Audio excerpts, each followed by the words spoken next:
look like anymore. Like we used to, like we. Alhamdulillah, saya memiliki nama asli agak unik. Uniknya karena memang saya terlahir bukan dari keluarga besar Islam. Saya terlahir dari keluarga besar Kristen. Nama asli saya, nama asal saya adalah Insinyur Yohanes Ignatius Sarjana Teologi. Saya berangkat dari seorang ketua misionaris Kristen Indonesia pada tahun 2004 selepas dari pendidikan saya di IVS Injil Vatican School Roma Italia. Saya 4 tahun di Roma Italia mempelajari ilmu tafsir Injil dan ilmu teologi atau perbandingan agama. Kemudian saya terlahir sebagai anak tunggal, anak semata wayang dari pasangan rumah tangga yang bahagia dan sempurna, yaitu ayah kandung saya tercinta adalah Profesor Dr. Insinyur Ignatius Sastrawardaya Master Teologi. Bapak saya untuk tahun ini adalah menjabat menjadi seorang kardinal dan sekaligus sebagai guru besar ilmu teologi di Indonesia.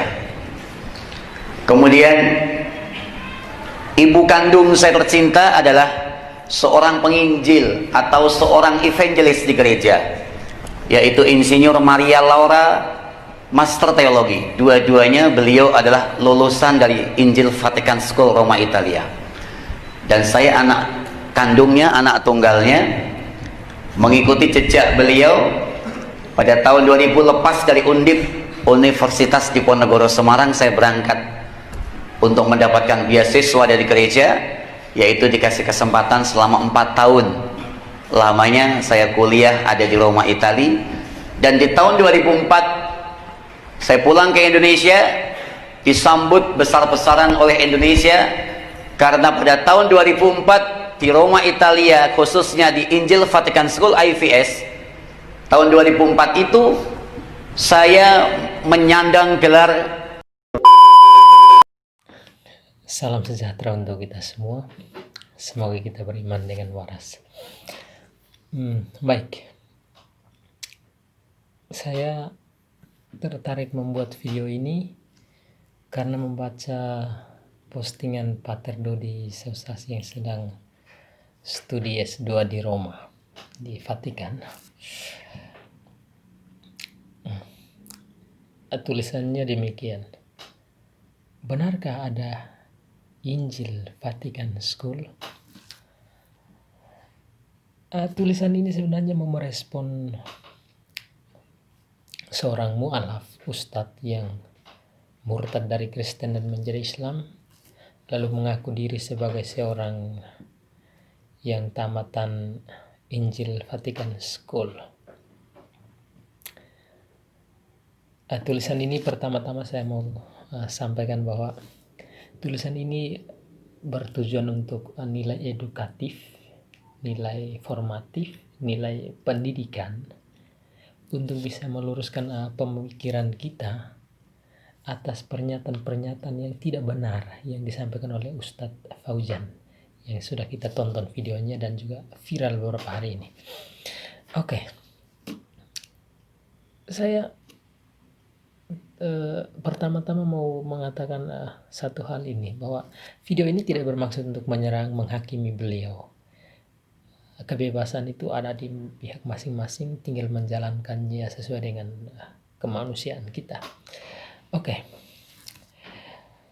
Pertama-tama kita kaji dulu tentang Injil Vatican School. Biasanya sajian-sajian yang bernuansa provokatif, bernuansa hoax, penipuan itu laris untuk di pasaran dunia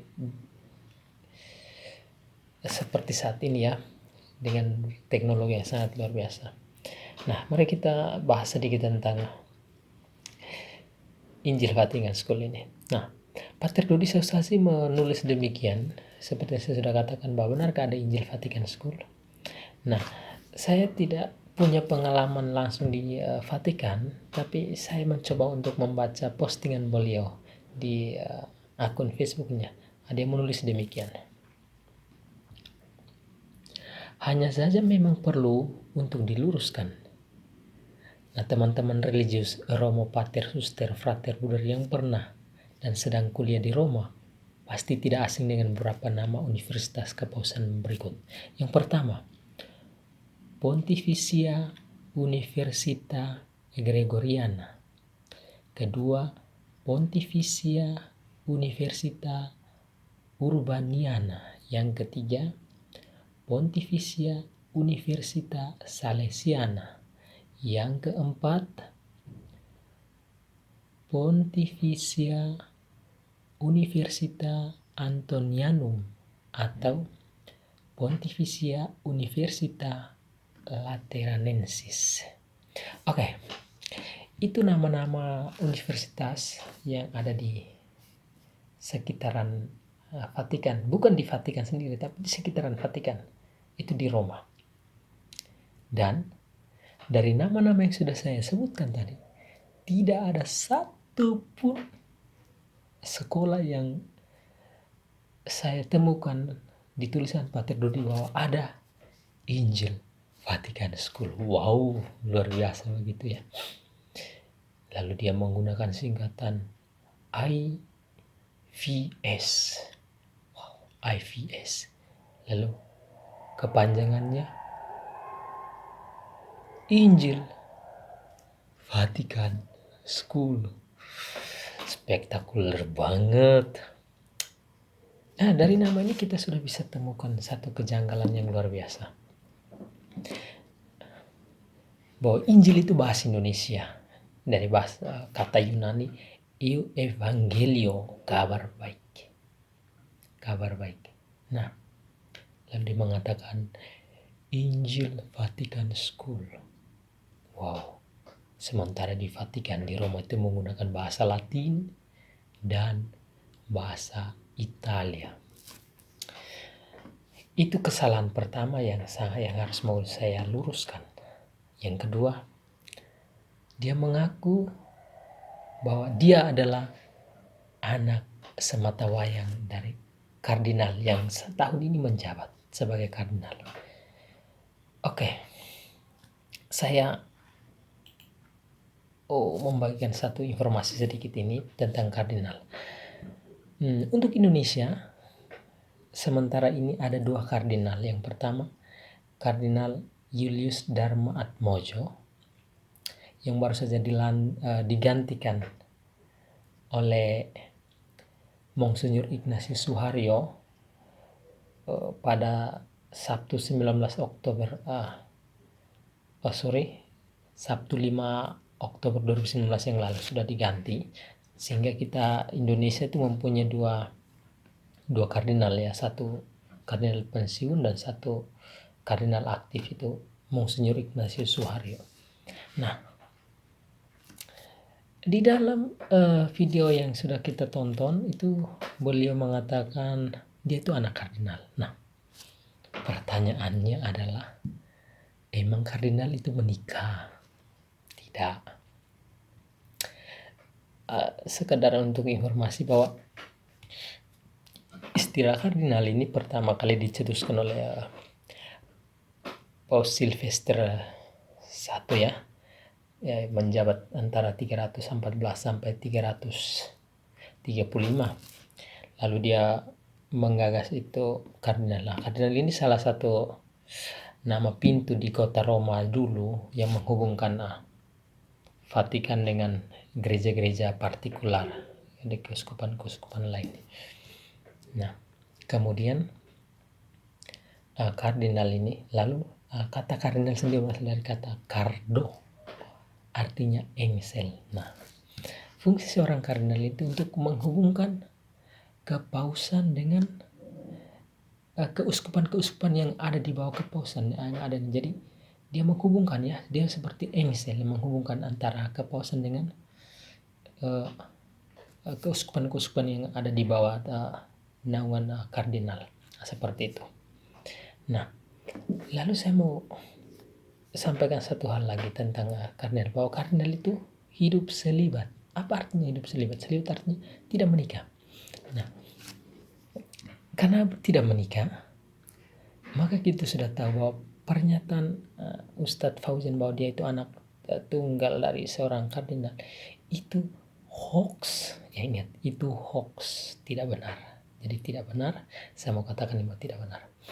Lalu yang berikut, saya mau berkisah tentang asal usul selibat, ya, sejak kapan dimulai selibat untuk tidak menikah untuk di jajaran hierarki gereja, dari paus, uskup, kardinal, para imam, suster, bruder. Ya, kita tahu bahwa di dalam sejarah gereja Katolik itu dimulai sejak tahun 300, ya. Jadi tahun 300 itu di Konsili Elvira diputuskan bahwa mereka yang ingin melayani Tuhan dengan lebih dekat, lebih bebas, maka mereka tidak boleh menikah. Artinya, jika seorang suster, frater yang dalam tatanan hierarki gereja berada di bawah tidak menikah, sementara kardinal yang levelnya di atas kok menikah. Ini kan sesuatu yang saya rasa ganjil, ya. Jadi harus perlu kita luruskan memang, supaya kita tidak terjadi kesalahan. Lalu dia mengungkapkan tentang evangelis. Rupanya beliau tidak bisa membedakan antara yang Katolik dan yang Kristen Protestan. Kalau berbicara tentang Vatikan, itu otomatis tentang Katolik.